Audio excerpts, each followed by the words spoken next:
యేసయ్య చెప్పింది ఏంటంటే, తండ్రి వీరేమి చేయుచున్నారో వీరు ఎరుగరు కనుక వీరికి క్షమించండి అంటాడు.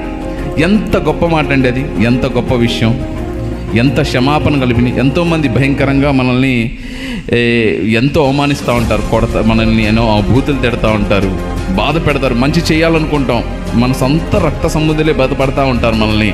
అయినప్పటికీ మనల్ని వాళ్ళు చాలా బాధ పెడుతున్నప్పుడు ఏమి చేయలేని పరిస్థితిలో ఉంటాం. అప్పుడు యేసు ప్రభువుని స్వతంత్రించుకున్నట్టుగా మనం నడుచుకొని వాళ్ళని హేళనలాడకుండా, గొడవాడకుండా, మనం బూతులు తిట్టకుండా, ఏమి ఇబ్బంది పెట్టకుండా క్షమాపణ గుణం అనేది మనం కూడా తెలుసుకోవాలి. క్షమించాలి. మనసులో ఒకటి పెట్టుకొని బాధాకరమైన మాటలు మనం మాట్లాడకూడదు.